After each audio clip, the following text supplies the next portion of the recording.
ladies. Thank you for coming. We appreciate you coming. Secretary, will you have to be sending negotiators to Islamabad on Friday? Thank you. Secretary.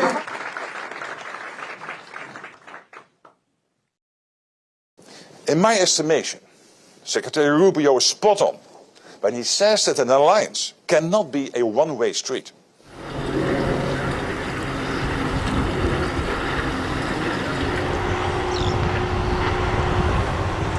Argue, let's do it step by step, but with speed. And the step now being taken is for this coalition of now 34 countries who gathered together at the military level last Tuesday to start doing the detailed planning for what this Hormuz mission could be. I think that's step one. If NATO can help, obviously NATO is there. There's no reason not to be helpful. Obviously we will, if that's helpful. But I think we have to do it step by step, because also in NATO that requires then an agreement between all the allies to do that. And I think here the exact structure is less important than the speed. Here I would say it is speed over perfection. But again, if NATO can play a role, it would be great. President Trump's commitment to progress reversed more than a generation of stagnation and atrophy by reminding Europe that values must be backed by hard power.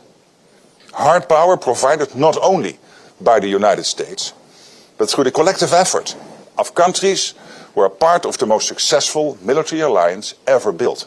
The President drove allies toward a historic decision at NATO summit in The Hague last summer to invest 5% of GDP into defense.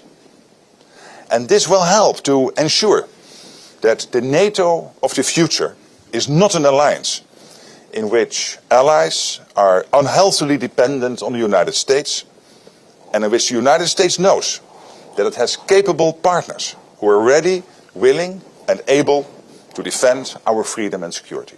And allies are moving quickly to secure the budgets, grow their armed forces and field the capabilities we know we need. But even with this progress, it is clear we will need more. Let me be clear. This alliance is not whistling past the graveyard, as you would say in the United States. Allies recognize, and I recognize, we are in a period of profound change in the transatlantic alliance. Europe is assuming a greater and fairer share of the task of providing for its conventional defense. And from that, there will be no going back, and nor should there be. Let's consider the most recent events. When it came time to provide the logistical and other support the United States needed in Iran, some allies were a bit slow, to say the least. In fairness, they were also a bit surprised. To maintain the element of surprise for the initial strikes, President Trump opted not to inform allies ahead of time, and I understand that.